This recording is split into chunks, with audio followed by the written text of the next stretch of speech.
right, I got these Scorpion rocker arms with the oiling system and the brass bushings for my small block Chevrolet. I'm going to talk a little bit about how I put them on the car.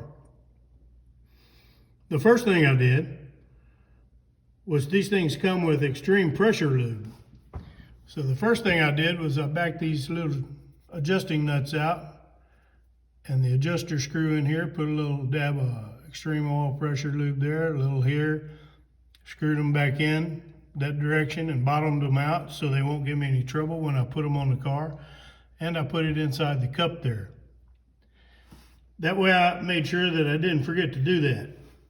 The second thing I did, I took that stand and I put it on the car with the 25 thousandths shim under it, so I can see how my alignment works out. I put a little dab of oil on my valve tip there. No push rods, no nothing.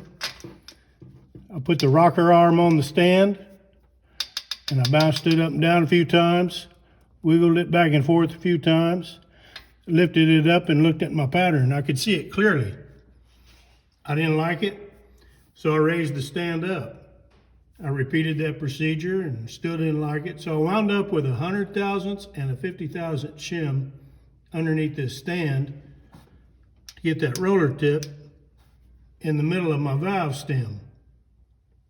So I like my stand. I tightened it down to 35 pounds.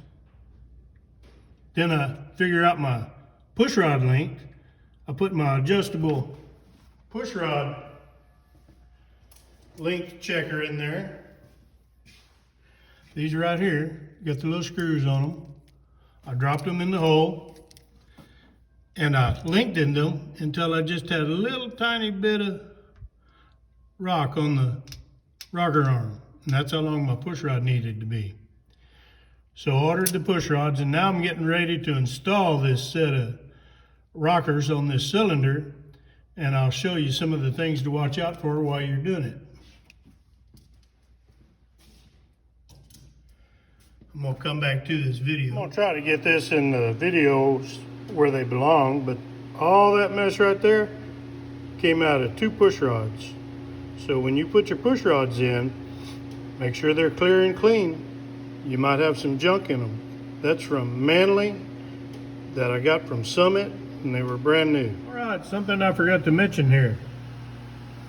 When you determine the height of your stand here by putting your rocker arms and bouncing them around, sliding them and all that, and you get it on the center of the valve stem there, this stand will also move to the left and to the right to help you get that roller tip centered on that valve tip there. After you get the height done and you get it left and right and you got it in there the way you like it, then you have to tighten up your stand to 65 pounds. All right, I forgot to mention that your lifters need to be down. So I put the push rods in there and I put my finger on top of them and I rotated the engine with my ratchet wrench over here. The spark plugs are out so the engine turns easy, and got them all the way down to where they were on the base of the cam. Then I take my rocker arms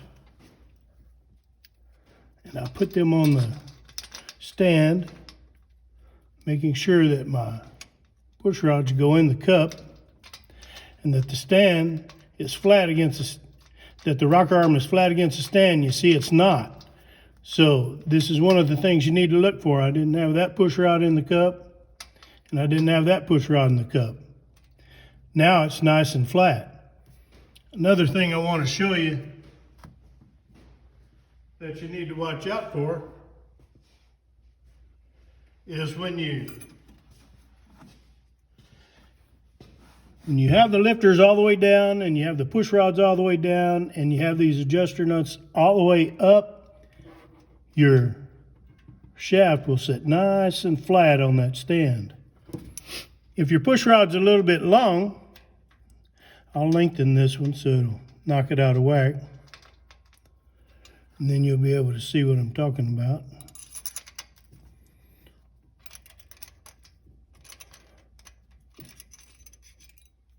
So if you forgot to either back this out, or your push rod's a little bit too long, your stand will not sit, your rocker arm will not sit flat against your stand. You got something wrong. You do not want to put this in a bind when you go to rotating the engine. It's pretty fragile. So make certain that your adjusting nut is all the way back. Your push rods are in the cup. Your rockers are flat against the stand. The shaft is flat against the shaft. And then you can tighten these up to 25 pounds, starting with the center one, then the two outside ones, with a little dab of oil on the end of the bolt. All right. After I tightened up the center bolt to 25, I tightened up the two outside ones to 25. I made certain that the push rod was still in the cup on each side. I made sure I had just a little bit of play on the rocker, because I'm going to spin the engine around until the exhaust goes down. Exhaust opening, intake closing. So when the exhaust goes down, I'm going to adjust the lash on my intake. And then when the intake is on the closing side, I'm going to adjust the lash on my exhaust. I'm not going to bore y'all with that. You ought to know how to do that. And I'll be back in a minute. Okay. With the exhaust opening, I'm adjusting the lash on the intake. I got a solid roller cam here with solid roller lifters, and my cam manufacturer says to adjust it cold at 14. So I adjusted the lash at 14 to where the feeler gauge goes under there, and I checked to make sure that the 16 will not go under there. So then I know I have a good lash adjustment. I'm going to do the exhaust next. Okay, the intake went down and is on its way back up in its travel.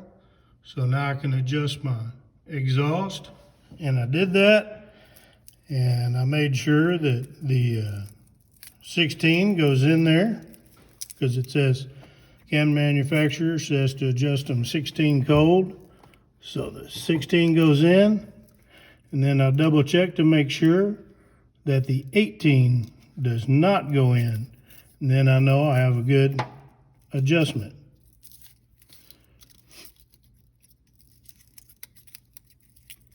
So the 16 will go in there, and the 18 will not. Does not go in there. So I know I have a good valve adjustment. Repeat that procedure on the rest of the cylinders and you got it made. Something I wanted to mention while you're adjusting your lash is I ordered the bronze bushings in the oiling system. They have a hole drilled from the push rod back here to the trunnion, and then from the trunnion to the springs. And it has to be over a quarter of a turn, your adjustment right here, or not over 2 turns. So be sure to count your turns on your adjuster and make sure you're within that limit. See, I'm 1 1/2 turn, 1 3/4 turns, and my adjuster's loose. My lash is tight, so I'm within the 2 turn limit. If you go over 2 turns, it'll cut the oil flow off. If you don't go over a quarter of a turn, it'll cut the oil flow off. All right, after you've got your last cylinder set with the lash correctly and the way you like it, you can bring these back up to where they're loose and check the bolts again, make sure they're all tightened down, and then you can run these back down to where the exhaust is opening and the intake is closing, and check your lash one last time and you'll be done. The other thing I do before I start my car is I take my distributor out over there and I put my shaft down in there off an old distributor I had, and I run my oil pump and make sure they're oiling real good. And I'll show y'all that in the next video. And I also thought I would tell you, the rocker arm that busted on me, they had one in the mail 2 days later, and I put it on, and we're going to see how that works. I'm going to take my distributor out so I can spin my oil pump so I can show you how these things are oiling. Before I do that, I bring my engine back to top dead center on number 1. Look at the timing marks on your harmonic balancer there, and put your whistler in your number 1 spark plug, and when it whistles, you know you're going to be on number 1. The other thing I do is I mark my distributor with a little bit of Sharpie of some kind, so you know where to put it when you put it back in, and it will be pretty close to what you had before. The marks on the distributor, that'll tell me the position when I put the distributor back in. I don't know if the camera's going to pick this up or not, but I'm going to spin this drill and let y'all see the oil. See that subtle oil coming out there? I think that's light reflected off the oil, but they all oil like that.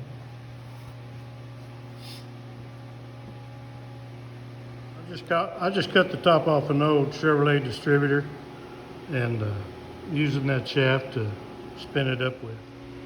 All right, I cut the top off this old distributor that I had for Chevrolet, and that's what I used to put the drill on and spin my oil pump up. I put a vice grip when I'm restabbing my distributor. I put a vice grip at the top, pointing the same way as the slot. That way I can adjust the slot on the oil pump if I need to. Makes it a little easier. All right, I'm going to show y'all what makes the hot rods go lumpity lump and why sometimes the big cams don't get any very good vacuum on them. The exhaust valve has come down and it's opened up, and now it's starting to close. It's letting all the exhaust gases go out. But what you'll see is before this exhaust gets closed completely, this intake will open up.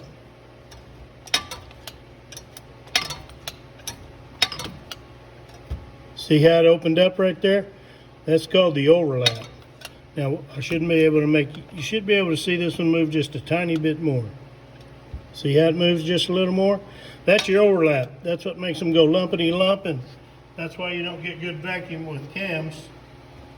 Regular cars don't do that. The valves close all the way. Chilly, they all seem to be working on this side. Let's go look at the other side.